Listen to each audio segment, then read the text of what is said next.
10 ગણિત સ્વાધ્યાય 12.2 દાખલા નંબર 4 10 સેન્ટીમીટર ત્રિજ્યાવાળા વર્તુળની જીવા કેન્દ્ર આગળ કાટખૂણો આંતરે છે તો નંબર 1 લઘુવૃત્તખંડનું ક્ષેત્રફળ શોધો, નંબર 2 ગુરુવૃત્તખંડનું ક્ષેત્રફળ શોધો। વિદ્યાર્થી મિત્રો ધ્યાન આપજો, એક વર્તુળ દોરવાનું, પછી વૃત્તાંશની આકૃતિ દોરવાની, કેન્દ્ર O, જીવાનું નામ આપી દેવાનું AB, કેન્દ્ર આગળ કાટખૂણો આંતરે થીટા કેટલો લેવાનો 90, ત્રિજ્યા R બરાબર કેટલી છે 10 સેન્ટીમીટર। તો મારે આ લઘુવૃત્તખંડનું ક્ષેત્રફળ એટલે આ લઘુવૃત્તખંડનું ક્ષેત્રફળ શોધવાનું છે અને બાકીના ગુરુવૃત્તખંડનું। તો અહીં વર્તુળની ત્રિજ્યા R બરાબર કેટલા છે 10 સેન્ટીમીટર, થીટા કાટખૂણો છે એટલે થીટા કેટલો થાય 90, પાઈ ની વેલ્યુ આપેલી છે કેટલી છે 3.14।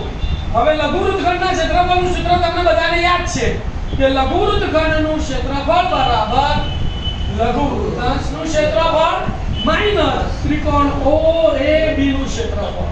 લઘુવૃત્તાંશનું ક્ષેત્રફળ θ/360 ગુણ્યા પાઈ r સ્ક્વેર માઈનસ ત્રિકોણ OAB નું ક્ષેત્રફળ મેં તમને શીખવાડ્યું કે જો θ 90 હોય તો ત્રિકોણ OAB નું ક્ષેત્રફળ કયું લેવાનું 1/2 r સ્ક્વેર। આ યાદ રાખવાનું છે કે θ 90 હોય ત્યારે ત્રિકોણ OAB નું ક્ષેત્રફળ કેટલું થાય 1/2 r સ્ક્વેર। ક્લિયર? કિંમતો મૂકું છું, θ ની જગ્યાએ 90, 360 ના 360 ગુણ્યા પાઈ ની જગ્યાએ 3.14 એટલે 314/100, ત્રિજ્યા 10 છે, r નો સ્ક્વેર છે એટલે 10 ગુણ્યા 10 માઈનસ 1/2 ગુણ્યા ત્રિજ્યા બરાબર 10 એટલે 10 ગુણ્યા 10।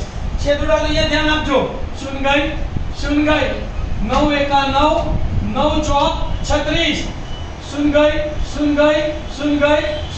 કેટલા વધ્યા અહીંયા હજી બે ભાગ ચાલશે તો 2 દૂર 4 અને 2 આવશે 157 અને અહીંયા આવશે 2 પંચા 10 તો અહીંયા અંશમાં કેટલા વધ્યા 157 અને છેદમાં 2 અહીંયા લખીશું આપણે 157/2 માઈનસ અહીંયા કેટલા આવે 10 પંચા 50 તો માઈનસ 50।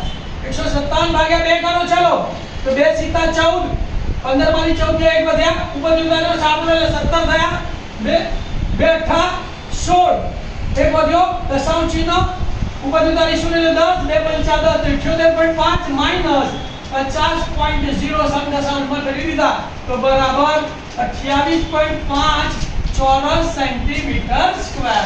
ક્લિયર? હવે ગુરુવૃત્તખંડનું ક્ષેત્રફળ, તો ગુરુવૃત્તખંડના ક્ષેત્રફળનું સૂત્ર શું છે વર્તુળનું ક્ષેત્રફળ માઈનસ લઘુવૃત્તખંડનું ક્ષેત્રફળ। વર્તુળનું ક્ષેત્રફળનું સૂત્ર પાઈ r સ્ક્વેર, લઘુવૃત્તખંડનું ક્ષેત્રફળ તમે શોધી કાઢ્યું કેટલું છે ભાઈ 28.5। કિંમતો મૂકું છું, પાઈ ની જગ્યાએ 314/100, r સ્ક્વેર એટલે 10 ગુણ્યા 10 અને માઈનસ લઘુવૃત્તખંડનું એટલે 28.5। શૂન્ય ગઈ લઈએ કેટલા વધ્યા 314.0 ઓછા 28.5।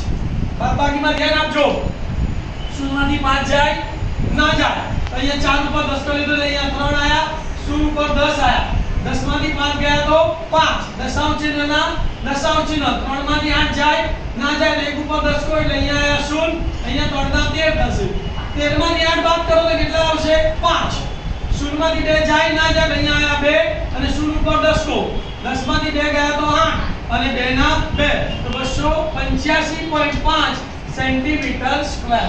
ક્લિયર?